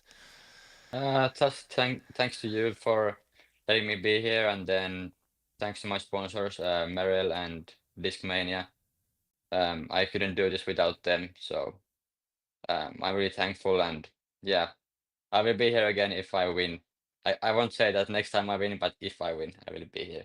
You'll be here. Okay, we got confirmed. We got another interview with Yes. Niklas. No, I liked it. I like next time I win. That's the mentality you got to have on tour. You got to believe in Yeah. yourself, or else Yep. who else will? So thanks again, Niklas. Hello, welcome back to Staggered Stance. I hope you guys enjoyed the interview. This is my first time after 3 years on the show where no one's on the show and it's just me and I have full power. What am I gonna do? Nothing. I just wanted to outro the video. Thanks again for watching, everyone. I hope you enjoyed that interview with Niklas. He's a super awesome, really chill guy, and it was really, really great to talk to him. Thank you. Good interview. Shout out Mark Ryan. I really appreciate that. So yeah, if you enjoyed that interview, if you enjoyed that type of episode, me, Nick, and Evan, it was kind of like a blast from the past, which was Really cool, honestly, really fun. It was more definitely lighthearted. We got to talk about some different sports and stuff like that. So it was good to kind of catch up in that way. But obviously, we miss Josh and Matt dearly, and they should be back next episode. And yes, I'm getting married this Friday. So the next time you see me on this channel or hear me, I will be married man with a ring. So very excited for that. And I'm getting a dog. A poodle. I don't know. I just felt like I had to come on here and say something. This is my first time, like without having Matt or Josh or someone be like, "You can't do that." I'm just kidding. They're always very nice, but I definitely wanted to just hop on here and say thank you for a great past 3 years for Staggered Stance and supporting us through the Nick and Matt show. All the boys mutually love you all, and we really appreciate that you decide to listen to us each and every week. And our fan base is incredible, and the reason we do it is because we love it, but also because of you guys, because of the great support. And I plan on to keep doing this for the next 10 years if I can. So that's the plan. Please hit like, comment, subscribe, do all those things. Thank you guys for watching. Y'all are amazing, and again, I hope you enjoyed that interview. Thanks. Have a good one. Have a blessed day.